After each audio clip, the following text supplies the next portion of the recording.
Welcome back to another edition of Talking Ball. We are looking at Duke versus Wofford today, the preview of the matchup that I'm sure you guys have all been anticipating since the schedule was released. But before we get into Wofford and some questions about Duke as we head into this matchup on Saturday at noon, quick post-mortem would be the term of the Duke-Kentucky game. And the only thing I really want to get off my chest here is that I've seen a lot of people, saying Cooper Flagg hero ball cost us the game. And I just completely disagree. I think Cooper Flagg was awesome. Yes, I know the turnovers at the end of the game. We could have won the game. I get it. But he was the only reason why Duke was in position to win that game. And I just want to say that, defend him a little bit. The guy totally lived up to the billing in the biggest game of the year so far. Yes, and certainly now that we most likely don't have Kentucky Nation, not certain exactly which game they watched, or even some of our Duke brethren. By the time we get to the end of the game, here's what we've got. We've got K2 shooting 5 for 20. We've got Mal injured with cramps, barely walking. Sion James out of the game with a shoulder injury. Both backcourt guards, Proctor and Foster, didn't really show up in the second half. So, process of elimination, and as Coach Shire said in the post-game interview, not only was there not much choice, but he actually defended the fact that in that situation, going forward, he wants the ball in Coop's hands. Coop is going to be that kind of player. Let him have a couple of games where he doesn't deliver. LeBron James and Michael Jordan did not deliver every single game. They had a high percentage. Coop's 17 years old.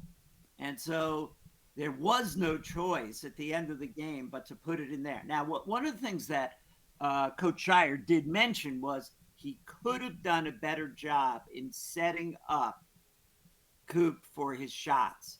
So they basically let him freelance with open screens. They could have actually helped him out a bit more with some good screens. But other than that, his line for the game, as you said, Jack, I'll take that any day. And he had a terrific game. Absolutely. All right. Now that that's out of the way, let's turn the page. Let's move forward. Look ahead to Wofford. So, Wofford. Listen, they went 17-15 last year. They're 1-2 this year. They have a win over Division II Erskine, and they lost to Lipscomb and Presbyterian. Their head coach is Dwight Perry. He's in his second year in the program. He was an interim coach for half a season before that and spent some time as an assistant at Wofford even before that.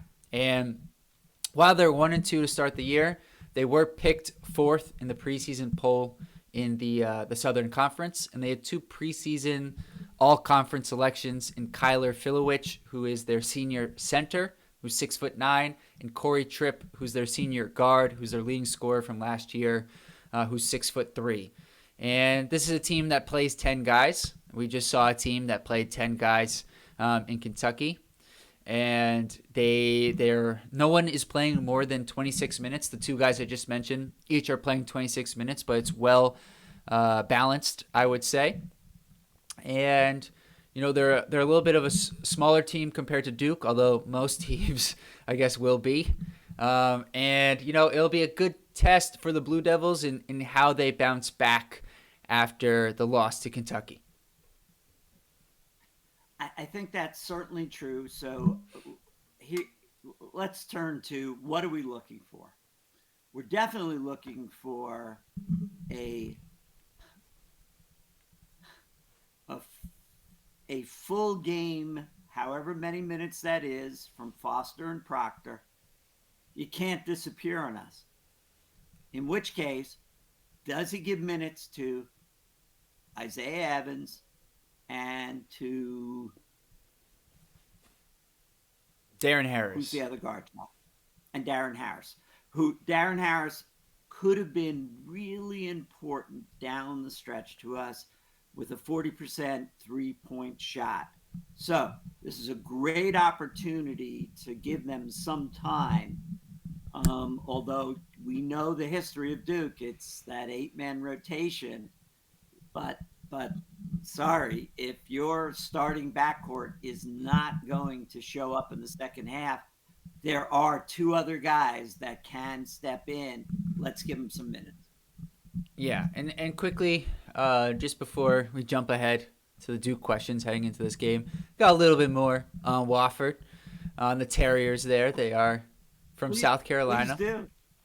Their starting lineup runs 6'3", 6'3", 6'3", 6'6", 6'9", and that's respectively Corey Tripp, Dylan Bailey, Justin Bailey, not related, Jackson Sevils, and Kyler Filowich. And then they run off the bench 6'8" Jeremy Lorenz, who, in my opinion, has looked pretty good. I think he might actually be able to play up a level eventually if he would like to. They have 6'8" Bilal El Shakari, and then 6'2" Anthony Arrington, 6'1" Luke Flynn, and 6'3" Kamari Holmes. And Justin Bailey, somebody I just wanted to point out. I know I mentioned the 2 preseason All-Americans, but Justin Bailey is a transfer from upstate South Carolina there. He is the best defender, in my opinion, on this team. His previous 2 years, averaged like 1.5 steals per game. Early on this year, almost 3 steals per game. So he is somebody to watch out for in the passing lanes and getting deflections. But I do think this is a game that Duke should win, by 20-plus points or so. But getting to the Duke side of things, to your point, I think this is an important question as to how much of an opportunity will Darren Harris and Isaiah Evans get. And the question is, will Sion James play in this game after being ruled out of the second half with a shoulder injury? What do you think? As we know, there is no way to know. There's just right now, if I was looking at that shoulder, I would rest him. But this is Duke. We've been following him for 40 years. That's more than you've been alive. I've been following him for 40 years. There's no question that injuries in Duke land are more closely there is just no information that comes out of Duke regarding injuries. And I guess I'm trying to think, is it for the players' protection? Is it for, I don't know why they aren't more forthcoming with talking about player injuries. Or in fact, in some cases, it really is, a game day decision. Maybe we can play, maybe we don't. Wofford clearly is a team that you don't have to, you could rest. Definitely Mal, in terms of, is this I saw this in an article about Coach Shire saying Mal now cramping after Coop was cramping, after going back in Duke history, the same issue was Paolo. And he said, this is now worth looking into as to, is there something we could do better in terms of preparing the players for game day? Because we looked at Mal, and if it was only cramps, which we're hoping it is, the guy couldn't walk. That guy wanted to be on the court, but he couldn't. And it happened really early in the second half of that game, which was a shame because he had a tremendous first half. And I guess if I were to try to guess between those two guys who's going to play, I think Sion James will not play. And I think there could be some positives if he doesn't play, and I'll get to that in a second. And I think Malawach will play, but I think it'll be like 15 minutes or so. And I'll get into the reasons why for that in a second here. But with that being said, I guess I'll circle back to why I think it could be a good thing if Sion doesn't play. And the only reason why, I think Sion, first of all, is firmly entrenched right now as the sixth man of this team. I think of the three, as we've talked about, the three transfers kind of come in together off the bench with Sion, Mason Gillis, and Malik Brown. I do think Sion, though, is the guy because he can play as the backup point guard, who is the sixth man. He's a little bit ahead of Gillis and Malik Brown in the rotation in that sense. And so while I don't think it's a good thing long term, I do think it's a good thing short term if he's out, because that means that Darren Harris and Isaiah Evans should get extended minutes. And I hope if that's the case, that can get them, into the one of them into the rotation as the ninth man, with the game coming up. Not, shouldn't look past anybody, but just looking ahead, I guess, with the Arizona game coming up in about 10 days. So, two keys then are, what does the backcourt look like? Is there an opportunity to use Isaiah Evans and Darren Harris? What is the condition of the injuries? And does K2 get back on track? Was this just an aberration? Or, his first real big test at college level? Yes, he didn't have a great night. But does he get back on track? And that will take enormous pressure off of Coop if the offense can flow the other way and count on another guy for 15 to 20 points. And initially we thought that could happen. So those are definitely the keys to the game, regardless of whether, we think Wofford is going to be a strong opponent or not for Duke. Clearly, we think Duke can run the score. They're playing at home. A lot of things here. A couple of things. I do think Wofford is better than Army for certain, and I do think they're a little bit better than Maine, although probably similar level. The Presbyterian team that they lost to they lost by 9 points to NC State, so they're not a bad team. And I'm glad you brought up Khan, because the one thought I had, after the game, just kind of reflecting on it, Cooper, how much experience has he had playing at Mount Verde, playing in a lot of the big, high school games, competition, etc., versus, and then also obviously the thing everyone loves to talk about is his experience at the select team, how good he looked there. He's had a lot of experience being in big moments, whereas Khan, he played in one or two of the big high school games. He wasn't in the McDonald's game. He didn't go to a big powerhouse high school.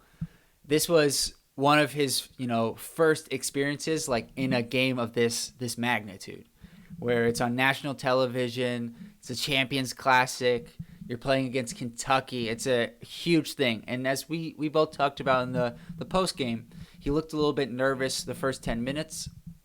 We kind of felt like he settled in, and then the second half he lost his momentum and kind of fell out of it. So I'm inclined to think this is going to be a learning moment for him, just based off what we've seen the previous four games and the countdown to craziness. 2 games and 2 exhibitions, I should say. And I think this will be a good learning experience for him, and I think he will improve. And to your point, I had the same thing written down. How does he respond in this game against Wofford? Can he get back on track? And I think that's going to be something that, will be important to follow in this game with Wofford. So if if K2 can have the development that we think he's clearly capable of, is he, because we need him, we absolutely need him to be that 15, 20 points a game when we get to ACC tourney, when we get to March Madness. And I guess I might use this as a way to say when we lost to NC State in the March Madness, I believe there was a Duke player who went off for 30 something points that game, Jared McCain. Heard of him. And heard of him, right? And we need him to have a Jared McCain type game, but I didn't see this coming. Jared McCain is playing with the 76ers right now. His last 3 games for the 76ers, he went off against the Cavaliers, who are 13-0. He went off for 34 points and 10 assists. I mean, I loved him as a Duke player, and before that, he torched the Knicks for 23 and the Hornets for 27. And so, yes, he's getting the minutes because Maxey is injured, but that doesn't mean he's going to do 34, 23, and 27. In any case, that is kind of the legacy that I hope he left to K2. Yeah, and just reflecting on McCain's time at Duke, he didn't get off to a hot start. It kind of took him some time, a few games at the beginning of the year. If you remember the Champions Classic game where we beat Michigan State, it was Caleb Foster of the freshmen and of the team, quite frankly, who had the best game. And it took McCain a little bit of time, and then once he found his rhythm, he really took off. Now, obviously, Khan got off to a really good start and then didn't play well in this game against Kentucky. But I do think that when we look back on it at the end of the year, it's going to be a moment where he's going to learn from and improve. And so, with that being said, go ahead. Coach Dyer did make the point that we made which is, this is exactly the kind of game that you want Duke in. This is why he scheduled Kentucky, Arizona, Auburn, Kansas, so that they could feel what this situation is like. Because to your point, if you've never felt it before, if you've never, played in this kind of contest, the first time, I don't care how good you are, it could be unsettling. And it's one game. One game does not make a pattern. So, to all of our Duke fans out there, whether it was Coop's turnovers at the end, where he's basically playing at that point 1-on-5, thanks to the performance of the rest of the team, which kind of curled up at a ball, or it's K2 who didn't shoot well, and we need him to shoot well. It's one game. The one thing I do want to mention, just because you made that comment, before I get into my last question I've written down here, is that Malik Brown, again, did a lot of under-the-radar good basketball things that I think if you weren't necessarily paying attention, kept us in that game. For example, Caleb Foster, gets to the free throw line. We're down by 2, and it's the 1-and-1, and he misses the front end, right? And the thing, I don't know if it was late, whatever, but I forgot. Malik Brown gets the offensive rebound off the free throw, and it gets kicked around, and then Cooper scores a tough layup. Otherwise, we're down 72-70. It's Kentucky ball, and I think we don't get that opportunity later on with Cooper. And then I'm sure most people remember the block that Malik Brown had on the three-pointer by Kirk Kriisa, which was a tremendous block on a three, and he rotates, back from the paint out to get that block. So I think the one thing that I'm excited about as I get into my last question is, I don't think this is a question. I think this is actually a statement. Pat Gongba should be making his season debut. And what is exciting to me... You're calling it. Yeah, You're I'm calling calling it it. here. I still don't know. I still don't know. This is Dukedom. You just don't know. But sure would like to see a couple of minutes. Yes, and part of the reason I'm excited for Pat to play is it opens the door for Malik Brown to play as a power forward, because he could play next to Malawach or Gongba, who both have the ability to shoot the three. They're not necessarily, certainly not high volume shooters or the best shooters, but with a Malik Brown at power forward instead of center, all of a sudden this team goes from big to enormous.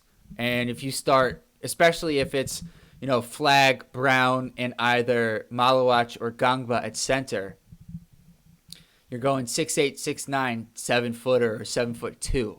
And I think that kind of changes the dynamic defensively. So I'm really excited to see how Pat looks. And yeah, I'm calling my shot here. If I'm wrong, I'm willing to be wrong. But I think, they made the announcement. He could have played against Kentucky. Both of us kind of thought that was probably unlikely just based off of the magnitude of that game.